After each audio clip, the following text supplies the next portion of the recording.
नमस्कार। Delhi superfast news में मैं हूं आपका दोस्त और होस्ट परमजीत। और दिल्ली के जो महानगर पालिका के चुनाव है इसके ऊपर विशेष कार्यक्रम हम आपके लिए शुरू कर रहे हैं। इसका बहुत बहुत धन्यवाद आपको इस वजह से भी बनता है कि आप लोग सब हमारे शो को अच्छा लाइक करते हैं, कमेंट करते हैं, शेयर करते हैं और हमारे इस चैनल को सब्सक्राइब भी आप सब लोग करते हैं। तो हमारी भी कोशिश बनती है कि देश और दुनिया की तमाम न्यूज झट से आप तक पहुंचाने की कोशिश की।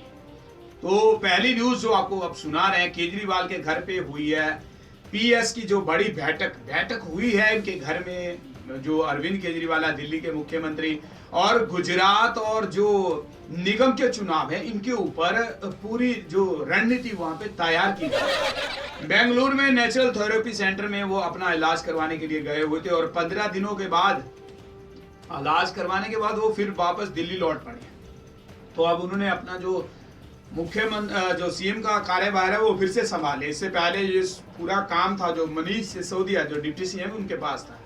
तो दिल्ली में लौटे हैं मुख्यमंत्री आम आदमी पार्टी के मुखिया अरविंद केजरीवाल और इनके घर के ऊपर ये बड़ी मीटिंग हुई है। और इस बड़ी मीटिंग में ये कह सकते हैं कि गुरुवार की शाम की अगर बात करें, केजरीवाल के घर में आम आदमी पार्टी के सबसे जो वरिष्ठ नेता है जो पीसी के जो बैठक हुई है इसमें अहम मुद्दे और अहम मुद्दों के ऊपर चर्चा। गुजरात सबसे बड़ा मुद्दा है और उसके बाद जो निगम के चुनाव हैं दिल्ली में ये भी एक बड़ा मुद्दा है। अब इसके ऊपर कितना फायदा आम आदमी पार्टी को होगा ये भी देखना होगा, क्योंकि इससे पहले आम आदमी पार्टी दिल्ली में नहीं थी, लेकिन अब 2 साल से 2.5 साल से ये कह सकते हैं कि दिल्ली में वो अपना राज्य स्थापित कर बैठी है।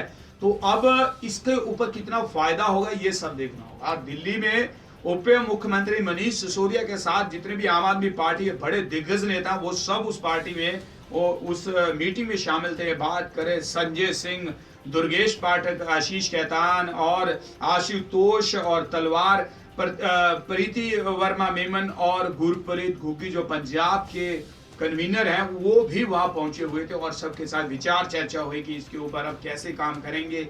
अब ये दिल्ली का जो निगम का चुनाव है इसके ऊपर क्या रणनीति रहेगी और जो बड़ा टारगेट है गुजरात का बड़ा टारगेट इन्होंने आपने सामने रखा है। क्योंकि बात करें गुजरात में भी चुनाव है तो गुजरात विधानसभा चुनाव और अप्रैल में होने वाली दिल्ली के जो अहम, गुजरात को दिसंबर में बताया जा रहा है, दिसंबर में गुजरात में चुनाव है और उससे पहले अप्रैल की बात करें तो अप्रैल में दिल्ली के जो निगम के चुनाव है इसको देखते हुए अहम मीटिंग की और इसमें पूरी रणनीति बनाई गई है कि आखिर कैसे आम आदमी पार्टी वहां पे अपना जो कार्यभार है कितनी फास्ट कितनी जल्दी कर सकते हैं। तो सबसे पहला बड़ा टारगेट है अप्रैल को उन्होंने पहले सामने रखा है और अप्रैल में जो बड़ा चुनाव है निगम का तो इसको देखते हुए, क्योंकि अब अगर कल का रिजल्ट देखे बीएमसी का तो वहां मुंबई में बड़ा जो अचीवमेंट है बीजेपी ने किया, इसको देखने के बाद केजरीवाल एक बार फिर से थोड़े से परेशान जरूर नजर आए और इसी वजह से उन्होंने ये बड़ी मीटिंग दिल्ली में आयोजित की है।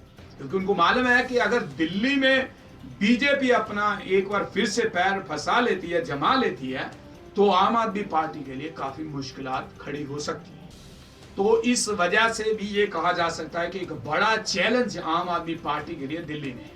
तो पंजाब में बेशक और गुजरात में अभी चुनाव हुए हैं, उनका रिजल्ट 11 मार्च को आना है, लेकिन ये कह सकते हैं कि आम आदमी पार्टी दिल्ली में अच्छा कार्यक्रम कर रही है, उसी हिसाब से अब उनको वोट कितना मिलेगा ये भी एक बड़ी बात है। और विधानसभा के चुनाव के लिए जो गुजरात विधानसभा चुनाव के लिए जो फंड है वो कहां से आएंगे इसके ऊपर भी विचार चर्चा की।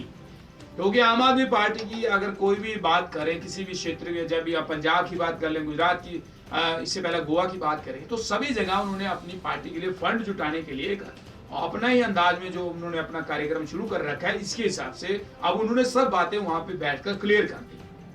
अब एक तो उनको फंड चाहिए, फिर उनको बड़ी सपोर्ट चाहिए और एक जो बड़ी अहम चीज है वोट चाहिए। बेशक अगर बात करें मुख्यमंत्री जो अरविंद केजरीवाल है वो हमेशा जो मोदी साहब के कार्यक्रम के ऊपर हमेशा ही उनका बड़ा अटैक और हमला होता रहता है शब्दों के साथ। नोटबंदी को लेकर भी बहुत सी बयानबाजी उनके देखने सुनने को मिली और इसके साथ साथ भ्रष्टाचार की, काले धन के ऊपर हमेशा बड़ी बयानबाजी करते रहती हैं। लेकिन अब उसका कितना फायदा जो एमसीडी के जो चुनाव है इसमें देखने को मिलेगा ये भी एक बड़ी बात रहेगी। इससे पहले अगर बात करें, मनीष सिसोदिया ने एक झुग्गी में, ये कह सकते हैं झुग्गी बस्ती में पानी का पाइप सीवर लाइन बिछाने का जो शिलान्यास है वो कर दिया है। तो ये कहा जा सकता है कहीं ना कहीं आम आदमी पार्टी अपना जो कार्यक्रम है उसमें तेजी लाने की कोशिश कर रही है। इसी वजह से दिल्ली के आम लोगों के लिए उन्होंने जो ये बड़ी बातें हैं अब बनानी तय कर दिया और एक छोटी पार्टी जो जो जो एक लिस्ट तैयार की है जिसमें जो उम्मीदवार हैं, जो लोग हैं, वो सब कैसे प्रचार करेंगे, ये सब सूत्रों ने बताया। तो अब देखना होगा कि दिल्ली के एमसीडी चुनाव में अरविंद केजरीवाल का झाड़ू कितना चल पाएगा, क्योंकि अगर बात करें विधानसभा चुनाव में झाड़ू बहुत भयंकर ढंग से चला था और सभी बड़े पार्टी को साफ कर दिया था। लेकिन अब ये झाड़ू में कितना करंट है, कितनी पावर अभी भी इस झाड़ू में है, ये देखना होगा। और ये रणनीति बनाने के लिए कल बड़े दिग्गज नेता हैं जो वहां पे इकट्ठा हुए थे। तो ये थी अब तक की बड़ी न्यूज और देश और दुनिया की तमाम न्यूज देखने के लिए आप हमारे साथ बने रहें। आप सब लोगों का बहुत बहुत धन्यवाद। आप मुझे दीजिए इजाजत, सबको बोलेंगे नमस्कार।